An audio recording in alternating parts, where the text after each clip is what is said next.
pay for law school? How does financial aid work? What are loans? What are grants? Can you get more than one kind of financial aid? Can you get aid once you've started law school? Like, how are you paying for your law school education? That's what we're talking about today.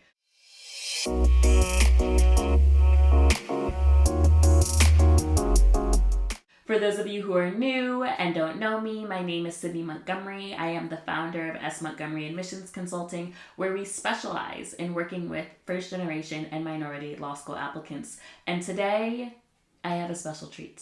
Today, we are joined by Abigail Mbuvi. She is the Assistant Director of Financial Aid at the University of Texas at Austin School of Law. Abigail is a graduate from Southern Illinois University Carbondale with a degree in photojournalism and anthropology. Before joining Texas Law, she worked in the Office of Student Aid at the Pennsylvania State University, where she assisted undergraduate students and academic advisors as a financial aid counselor.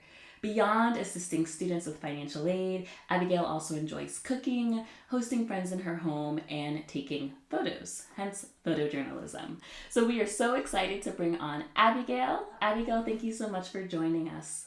Hi, thanks for having me. I'm excited to be here.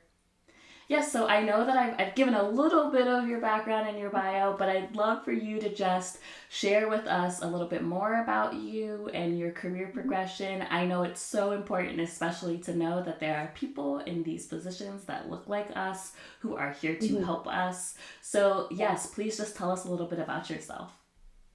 Sure. So I am originally from Illinois, Central Illinois. I grew up in a college town. I've been around college towns pretty much my entire life. And so when it came time to start looking for jobs right out of college and things like that, like I had moved to Pennsylvania for other reasons, but I wanted to just get into the like higher education in general. And so financial aid was just something that kind of happened to me. And here I am nearly 10 years later, still doing it. And I've worked my way up into the assistant director position. And hopefully, as I continue on this path, I can work my way up into more leadership roles within the financial aid space. Because what I found when I was at Penn State was that I really enjoy this conversation of financing your education. And then when I transitioned to the law school space, I realized a lot of law students, which Sydney, I'm not sure since you've gone through this, if you feel the same way, but a lot of law students come into the law school world saying like, numbers, I no. I went to law school because I don't do numbers. And so my goal as an assistant director now is kind of tackle that question of, well, why not? I mean, you even after you leave law school, you have a life that is going to cost you money, and you're going to get a paycheck that's got to have to you're going to have to know what to deal with that. And so now, as I'm a little bit more seasoned in the processing side of financial aid, I'm getting more into the financial education side as well, and really kind of holistically looking at financial wellness as it pertains to our law students. I love that. And not only was I definitely one of those people who were like, I don't want to deal with numbers. Like, I took one corporate finance law class and nothing that happened during those 3 weeks. But I Yeah. have found through this process that even though we do so much education, I mean, still not enough, but more education when it comes to financial aid, financing your college degree. Mhm. We do almost next to no education when it comes to financing your law school degree. And so many students Yeah. that we work with through the process, not only are they numbers averse, but they just literally, they're like, I have no idea how I'm Yeah. going to pay for this, or I have no idea what financial aid even is. It's like the last thing that people think about. They think about the LSAT score, and then maybe they Right. think about their essays, although I would really like that to be a little higher up in their thoughts. But like, financing is usually beyond just, well, I want to get scholarships broadly. I don't know, but I want to get scholarships. Like, Yeah. there's not a lot there that a lot of people, I feel like, feel empowered to understand. And so, like, why Yeah. is it, beyond all the reasons that I've said, right? Like, why is it just so important that people understand the law school financial aid process. Like, why can't they just continue to, like, eyes closed, submit, go to school? Sure. So I think there's two sides to this question and potentially two sides to this option, to the answer as well. But essentially, I think it's so important to understand the cost of legal education on the admission side. Like before you even get in, there's costs that come with it, right? And those are the costs that it's not even talking, you're not even talking about paying the university. We're talking about, you got to apply to take the LSAT, right? That comes with a cost. The study materials, it comes with a cost. So I think that initial thing of understanding it is even still beyond me as a financial aid counselor within an institution, right? It's already accruing cost. So someone may look at those costs and say, it's not worth it, and not even try, right?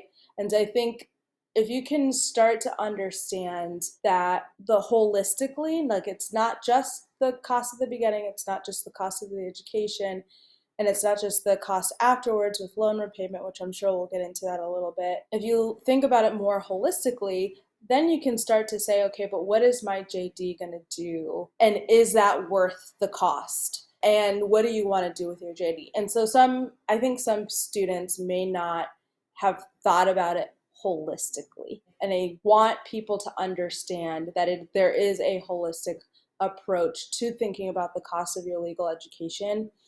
And, especially for people of color, there's so much that we still need to take up in in the legal space, to be able to advocate for people that come from places that we're coming from, and things of that nature. So I think that there is a cost benefits analysis that we could sit here and do, but I would hope that people are thinking about it more holistically. And I think that's so important, even starting from the barriers that stop people from pursuing a legal education in the first place. Mm-hmm. Because I think that there are a lot of misconceptions about what you can afford, what you can't afford, what your salary will be like afterwards, what making a good investment is. I often tell people no one says, well, I'm not going to buy a house because I have to take out debt for a mortgage. No one expects to pay for a house in cash. Well, some people probably do, but not people I know. Same. So, right. Same thing with a car, right? With people, there's different kinds of debt and different kinds of ways that you can finance your legal education, and it is about an investment. I actually want to start at the basics, though. Let's Hmm. assume that people don't know anything, which is fine. I think there's also kind of some, I don't know, like shame or stigma about not understanding this. And people feel like, Yeah. oh, I can't ask this question. It's too dumb, or I'm going to seem like I don't know what I'm doing. So I'm just not going to ask. But you still don't know the Yeah. answer. So I want to kind of start at the basics. What is the Hmm. difference between need based aid and merit based aid in a law school context? And can you get both? Absolutely. So I'll speak broadly about this. I don't want to get into the specific institution that I work for now, just because that may not be helpful if you're not attending University of Texas School of Law. So I just want to get broadly. So the difference between need-based aid and merit-based aid at any graduate level, if I'm being honest, regardless of what you're trying to do, it's going to be true, is that need-based aid is going to be based off of FAFSA information that you put. And so if you're not familiar with the FAFSA, it's the free application for federal student aid. You do have to be a US citizen to apply. That gets sent to the school that you want to go to. We do a process in which we look at all of the information, that tax information, things of that nature, that you put on your FAFSA, and then it kicks out this number called the expected family contribution. Don't be fooled by the word family. If it's just the individual, we're not looking at family information unless otherwise asked for it. Some law schools will ask for that. So we kick out this number called the expected family contribution, and we then decide from there, depending what the number is, we calculate the need. And if you fall within the institution's definition of need, there's potentially grants that are, the institution will have grants that then you will also qualify for. So that has nothing to do with your academics, right? It's all what are you coming to the table with, and what can we offer you with that information alone. Merit-based aid has everything to do with your academics, right? We're looking at your LSAT score, GPA during your undergraduate years, your personal essays, your application to the school, all of your resume, what you've been doing, if you took some time off between undergraduate and coming to law school, if you took some time off, what were you doing? All of that would be considered when we're looking at merit-based aid. I think that is really helpful to distinguish. And I would just kind of even add, when you're talking about need based aid at a law school, I think for the vast majority of law schools, you probably aren't talking about grants. I think for some law schools, you definitely are. But I think the reality is that for a lot of law schools, it's going to kind of tell you how much you can qualify in loans. Mm. That's what the FAFSA is going to be used for. And I think that trips people up because they're like, I applied for need-based aid. This is a loan aid. And I think depending on the institution that you ask, a loan very much is aid. And you still have to, depending on the institution, go through the FAFSA process in order to figure out the loans that you can get. Now, all graduate school students in the US, for the most part, depending on how much debt you already have, are automatically eligible for a certain amount of direct loans every year, straight from the federal government, right? There's the William D. Ford federal direct loan program, and that doesn't even run your credit. It's just kind of like, are you in school? How much debt do you have? Here you go. Here's a loan. Which, I mean, there's ups and downs to that, right? And then there's plus loans. So I kind of wanted to ask the question about loans when we're talking about this. What are the difference between institutional loans, federal loans, and private loans? I will tell you, I think I have all three. Yeah, yeah. Okay, sure. Yeah, so just like Sydney said, like the FAFSA application, the vast majority of the money that comes from that is going to be loans, especially when you're talking about something as expensive as law school. You bring up three different types of kind of loan buckets that this money can come from. So the first one is the unsubsidized federal loan. It's a direct federal loan that is considered, of the three, is considered the cheapest in most cases of the three loans, right? I'll put an asterisk caveat to that because that's not necessarily true for some loan borrowers, but I'll get there in the third bucket. The unsubsidized loan is regulated on, it is capped at $20,500 per year, per academic year. And so there is a limit to how much you can have. The second bucket is the Grad Plus loan. So this is a loan in the student's name.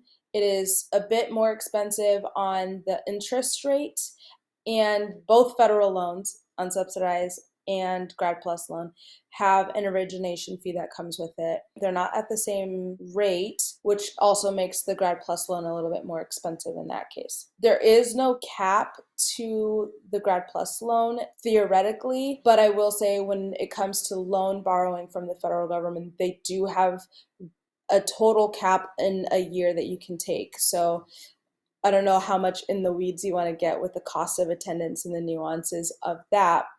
But very quickly, general cost of attendance is just a number that each institution will use to determine how much money that you can qualify for. Federal regulations state that you cannot earn more money than it costs to attend an institution. And so that number is created by the cost of tuition and fees, and then what it costs to live as well. So living expenses outside of billable credit hours to the university or to the institution that you are attending. That's a very basic definition of the cost of attendance. And so that Grad Plus loan in a lot of cases is meant to be a gap filler between if you have any grants, scholarships, and then unsubsidized loan, then we'll take that, all of that other aid minus the cost of attendance to determine how much Grad Plus loan money you are eligible for. And then, like you said, there is a third option. There are private loans. Now, private student loans, and I'm going to emphasize that these are the student loans specific, even in the private sector, they are still bound by the rules of the cost of attendance, meaning that, like, even if you've exhausted all the other aid options, grants, scholarships, unsubsidized loan, Grad Plus loan, you still can't have a private loan that is not within the bounds of the cost of attendance. What that means is, in some cases, students will decide that they want that they don't want the Grad Plus loan, and they'll use a private student loan to be the gap filler instead. This could be for a number of different reasons. Sometimes, and in most cases, it's because they have a great credit history and we're able to get a lower interest rate with the private route versus sticking with the federal interest rate for the Grad Plus loan. All three are options, and it really depends on your financial situation as an individual student. But the easiest is to just take the federal loans that are offered to you by way of filing a FAFSA. Most institutions will not ask for an additional application for the Grad Plus loan, but definitely check with your institution. At the University of Texas, we don't have an extra application. We just use the FAFSA for the Grad Plus loan, while some institutions still require an extra step in actually applying for the Grad Plus loan. And so just check with your institution on the nuances of applying. But yeah, there are both options. All three are options to students. Yeah, and I'll just kind of say, if you're asking, well, what is a private loan? Like, maybe that could be through Sally Mae or Discover or Wells Fargo or wherever you bank, usually has some sort of student loan option. And absolutely what Abigail said, it's going to really come down to your credit history and your own strength, I would say, I guess, financial strength, to determine what would be more affordable or a cheaper loan, if you will. I also did want to flag the institutional loans. They are not as common, but some schools have them. Mm-hmm. Harvard has them. They have mine. Okay. Every school is different. I think that's one of the things we're going to say over and over and over, that every school is different. But those loans, so many different thoughts on different financial aid policies. But I will say that for me personally, and I like to be transparent with people, like, I'll tell you, right? Because I didn't know what I was doing. I was 21. I was like, sign. Promissory note, sign, right? Yeah. For sure. I got a need-based grant from Harvard. If you get need-based aid, you are required to take it was like $16,000 a year, like, base loan from Harvard. That it's like a combo deal. And then I did Grad Plus loans for the rest. Didn't really know a lot about the other federal options, so maybe could have looked into that. But someone told me Grad Plus was a thing, and so that's what I did. It is possible to then have that, and I think it's important to know, because when we think about things like federal student loan pauses, federal student loan cancellations, my Harvard loans do not qualify for that, because they are not federal loans. And sometimes, you don't think about that. You're like, oh, well, why don't I just, there are pros and cons to putting all of your loans in federal, or doing a mix, or doing more private, right? It really depends on your financial circumstances. But I will say that during the pandemic, it was like very interesting navigating these two very different paradigms, where one, I was like, oh, but you guys are doing that too. And they were like, oh, no, we are not the federal government. And I thought it was definitely very interesting. So I always like to flag that can happen, and there are pros and cons, but it is different, and you should know that there is a difference. Let's talk a little bit about merit aid, because we've talked a lot about loans, right? Let's talk about merit aid. You said it was about academics. You said maybe time off, or like what you've been doing, your work history, or maybe a certain affinity group. Like, what can students do in general to strengthen their chances at merit aid, especially even if they're not applying this cycle, maybe they're applying next year, and they're like, okay, I know I want to minimize my debt, and I don't have any money in the bank. What can I do to make it more likely that I might get merit aid? Yeah, this is more of one of those nuanced questions, and it's really going to be depend on the institution. So, like Sydney said, that is going to be a common thing. It really depends on the institution. I know that, like, as I am heading into the season of awarding merit aid for it'll be the 1L class fall 2023. So we're starting to look at applications. We're starting to get admitted. We're starting to consider merit aid. A lot of what we are looking at is not just your LSAT scores and GPA, but we're also looking at work experience, whether or not you're coming straight from undergrad. I think a lot of that matters, and I'm not saying it's necessarily a bad thing if you're coming right out of undergrad into law school, but there comes a time where there's a little bit more questions of like, but why? Or do you really know that you want to do this? And like, what are some of the things that really make you know that you want to become a lawyer or attain a JD? I think one of the things that people can do to kind of ensure that they're doing what they can do to be an attractive candidate, I guess, for merit-based aid is being just completely transparent and honest about your experience, where you've come from, and where you want to go. I think there has to be more to be said for people who have a dream and want to accomplish it and know how to communicate that in writing. Because especially if you don't have an opportunity to interview, I know some scholarships will, especially if you're gonna like go for a full tuition fee scholarship or something like that, sometimes those will include a interview where you are getting to be there in person or on Zoom and like have the body language to express that you really want something. The vast majority of the time you're not going to be able to do that, and so you have to be able to communicate your story and who you are through writing. Probably the number one thing that I will say right now is that you want good merit, or if you want to be considered for merit-based aid, along with the academics, right? Because your grades say something about what you're able to accomplish and finish, and your LSAT score also says something about how you study and things of that nature. But also come with strong writing skills and being able to write, the essays and personal statements that you need to let us know who you are and why this opportunity is something you want to do. So if a student doesn't have really strong grades, and that's a tricky question, but let's just say, we all have life experiences, we have reasons, right? So let's say they don't have great GPA, maybe they've been out of school for a while. I'm talking like, maybe they've got like a 2.8. And their LSAT score is modest. Maybe it's like a 154. Is this, I know you're looking at me like, why are you asking me this question?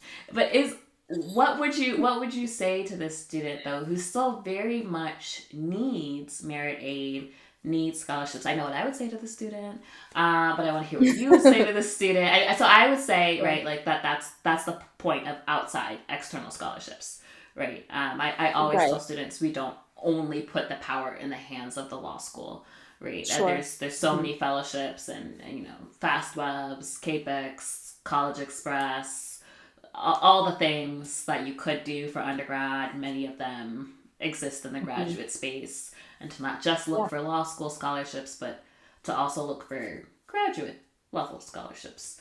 Mm-hmm. People Yeah. people miss that. They do. But those are there. They're there. Um, Yeah. but is there anything Absolutely. else that we could tell the student in terms of merit aid from a law school? Is that possible with those sort of statistics? I think it really will depend on the institution, right?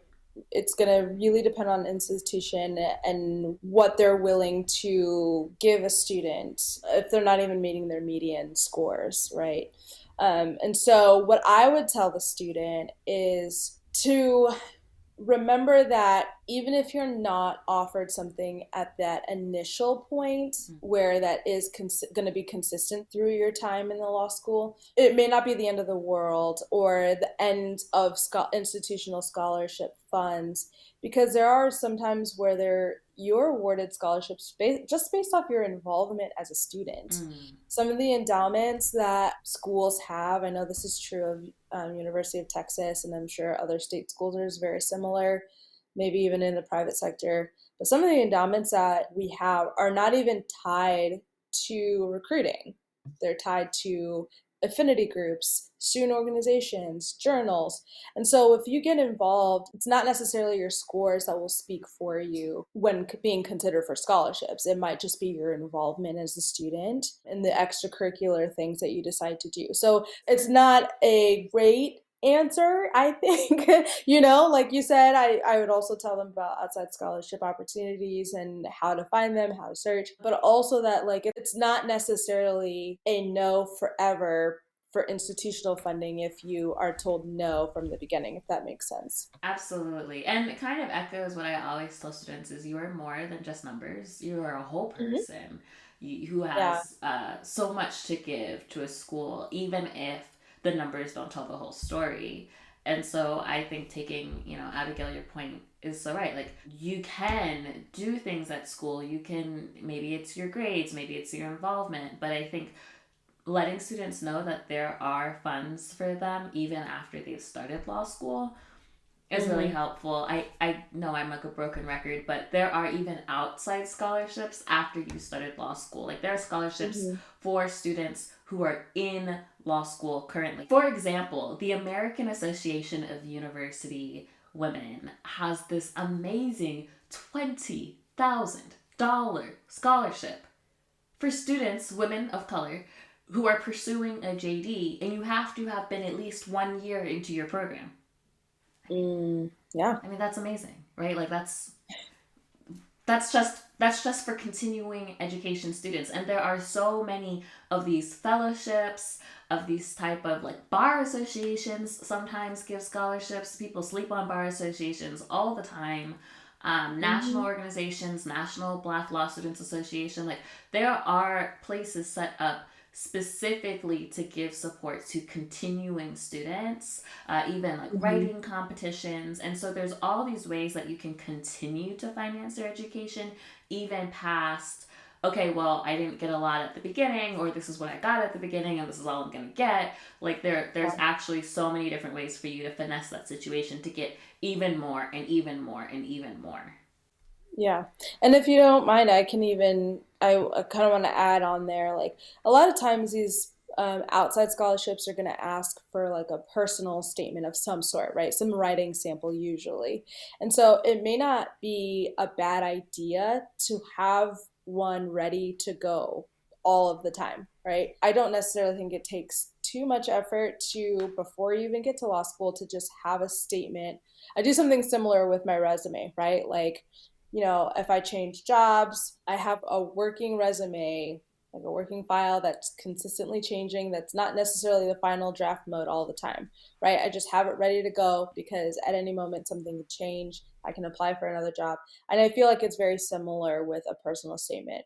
And especially, and this is a great example of why that's useful because sometimes it's time consuming to have to write 500 or more words at the drop of a bucket, right? Like if you have just something on hand and ready to go, then you can change what you need to change in order to fit the whatever it is that you're applying to. And I think that really what we're trying to say is like use all of your resources, Hmm. and like really be creative about financing your like, legal education. Before we go into resources, I really love that you went from an undergrad to a law school financial aid setting. And for many of Hmm. us, the only thing we know about financial aid is undergrad.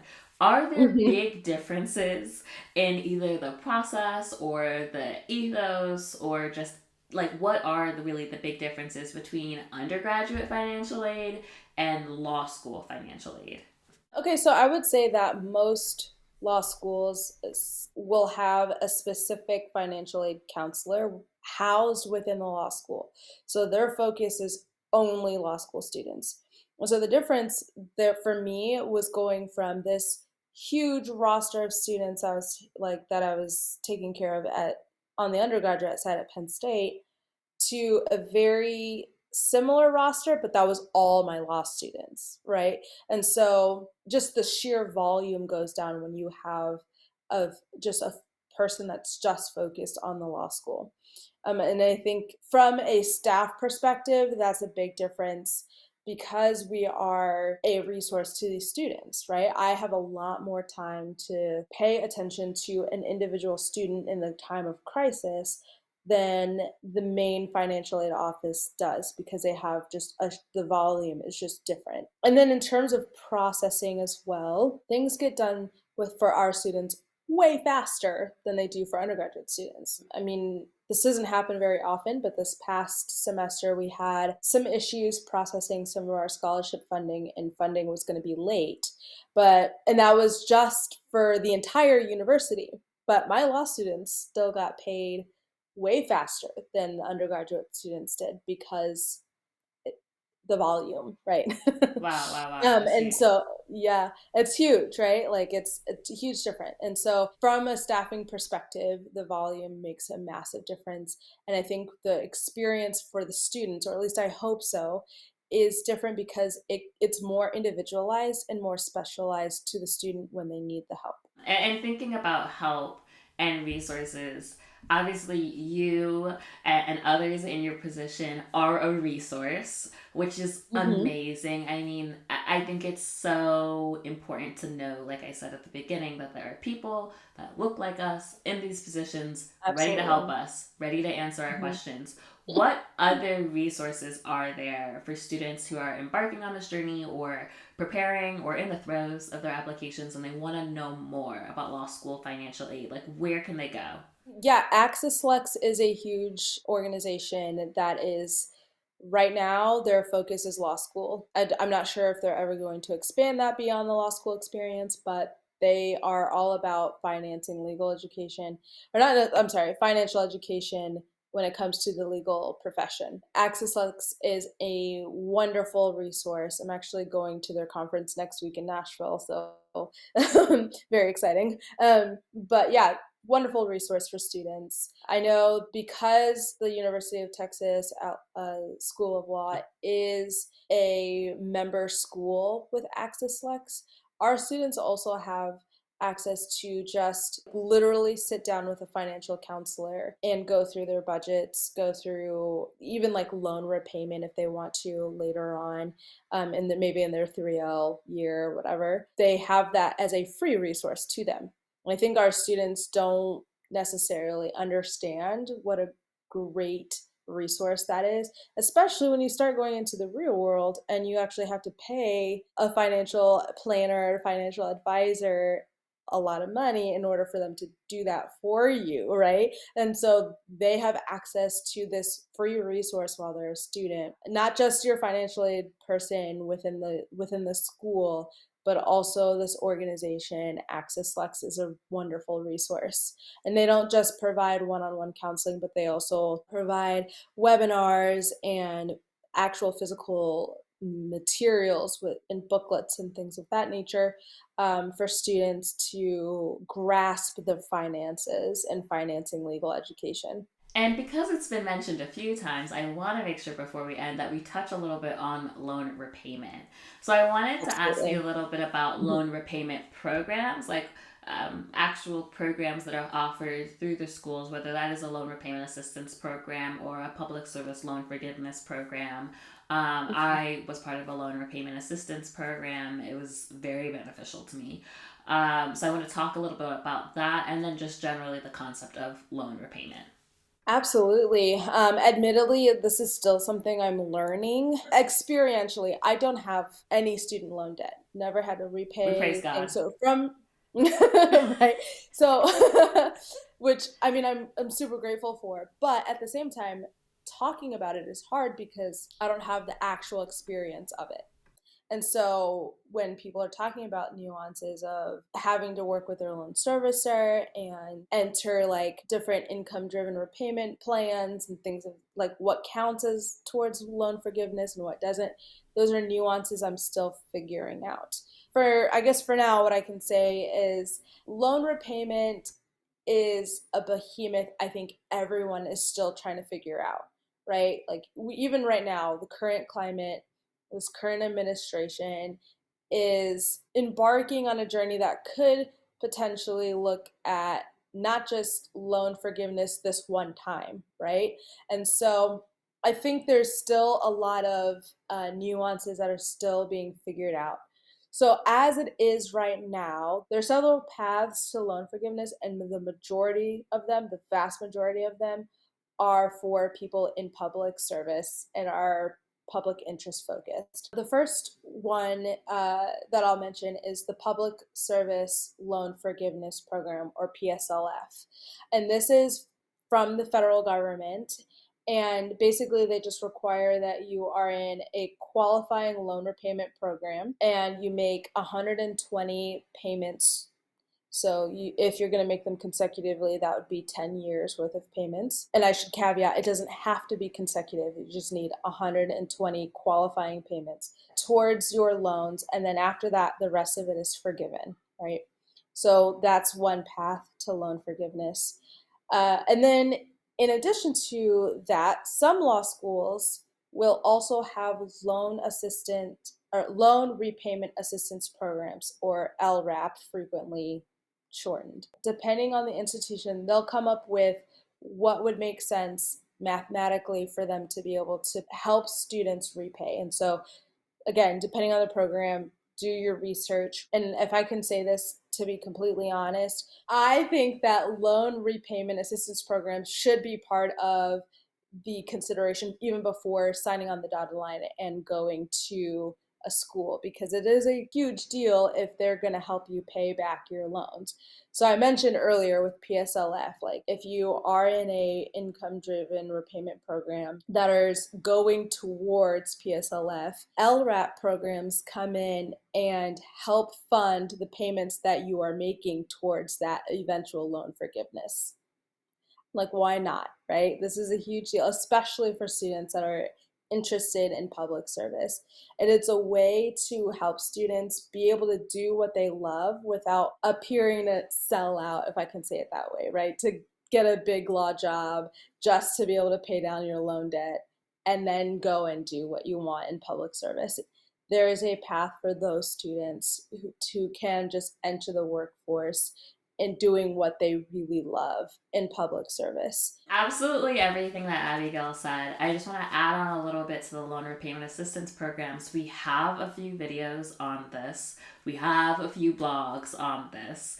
So definitely make sure we will link them in the show notes and link them in the comments below, because this is an area that is always very confusing and yet so important. Like Abigail said, you want to understand this if your school is offering a loan repayment assistance program before you even do the school, because I will tell you, Harvard's loan repayment assistant program, also called the Low Income Protection Plan. Don't love the name, but it's like, I don't know how I feel about it. But it was such a large decision in why I chose to go to Harvard. For the reason, because I knew I was going into family law. I did custody and divorce and mediation. It's what I wanted to do. But family law is not really public interest. But it's also not big law. It's in this category of law that I think we don't talk about a lot, like public injury attorneys, medical malpractice attorneys, insurance attorneys, small business. Like, there's all these regular attorneys who make regular amounts of money. They're not like out here with the 6-7 figure salaries, but it's not public interest. And I think that for me, when I was making my decision for what law school to go to, I was finding myself like in this awkward gray zone. And there are a number of schools, Harvard, Yale, Stanford. I mean, there's so many schools. You can go on our blog. We list and compare the differences between the schools that have different job requirements. So, for example, I'll speak to Harvard's because I know it the best, but you really do. They also changed. So Harvard's low income protection plan literally changed my 2L year. And so that's really important. These are like very alive policies that usually go through reform every 3 to 5 years as things change.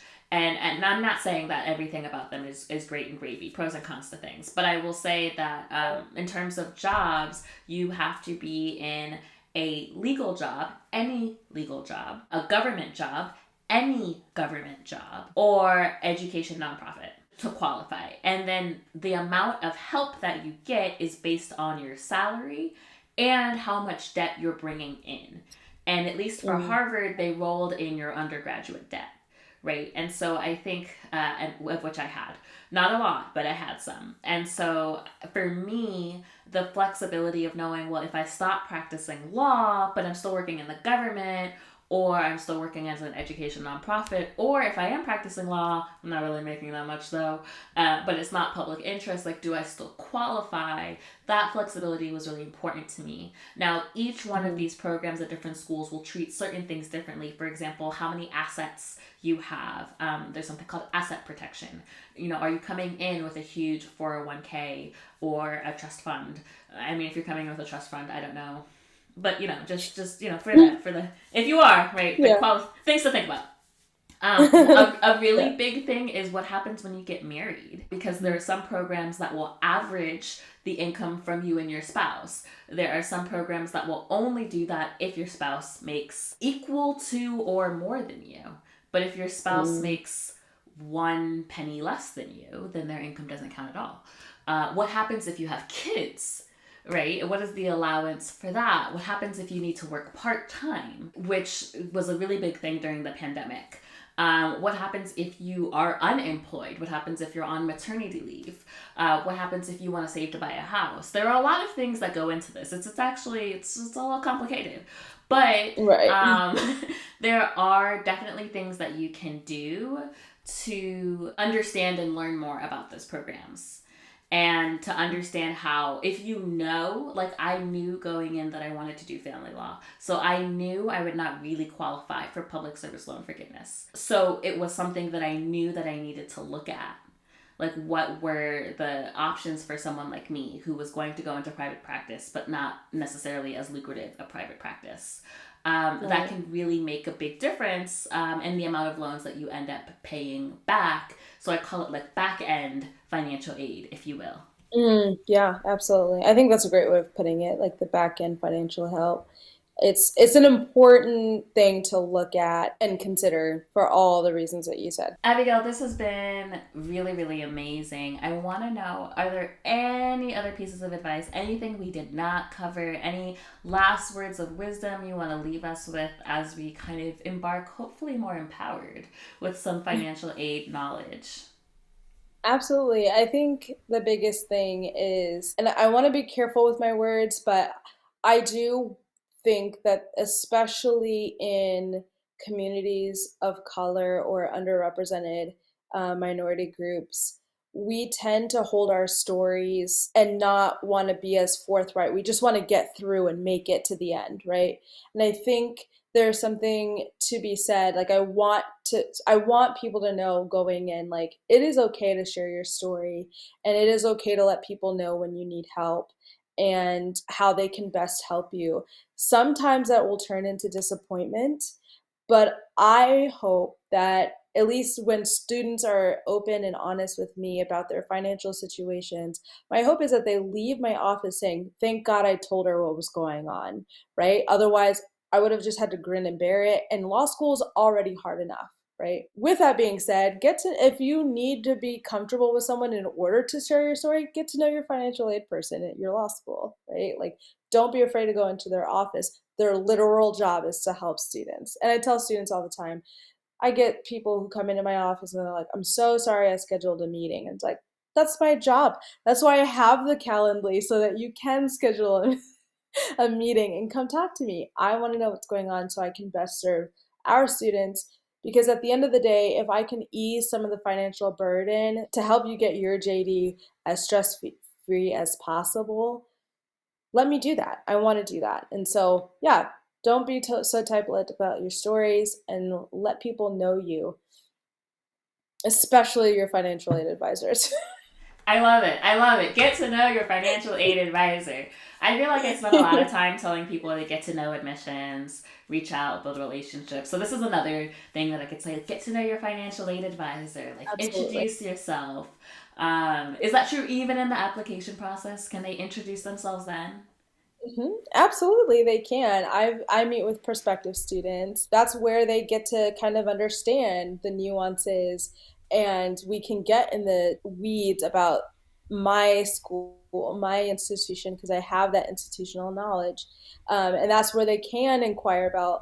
our LRAP program and learn more about that when doing their research to decide what school to go to. So absolutely, they can like I will talk to prospective students. If it's not me, we do have another person in my office that does handle prospective students, but I'm sure every institution is happy to speak with their prospective students And about financial aid.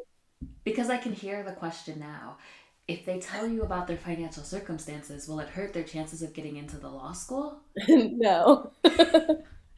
I And can if hear it the question. does, Absolutely. So you guys heard it. Get to know them, reach out.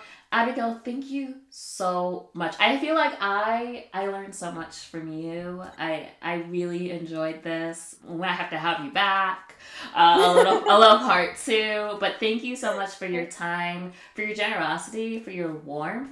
And your approachability. I really do hope that students feel a little bit more comforted that financial aid is not like just this really scary situation, and that the people absolutely. working in the financial aid offices aren't mean and scary, but they're people just like you and like Absolutely. me who just want to Yeah, help, right? Everyone has gotten absolutely. into this job to help. Hmm. Absolutely. Yeah. And thank you so much for having me. This is a lot of fun. I've not done this before, so I hope I did You it were great. justice. You were so, so, so great. Well, guys, thank you so much for listening, for watching this video. We hope you found it helpful and enjoyable as always. If this was helpful, make sure that you share it with a friend, hit the like and subscribe, follow, all the things that you need to do, rate and review, and give us comments, leave us feedback. You can always ask questions at bit.ly/breakintolawschool. What questions do you have about the law school process? Where can we help you with financial aid? Do you want to see more people like the lovely Abigail? Let us know, and we will see you very soon.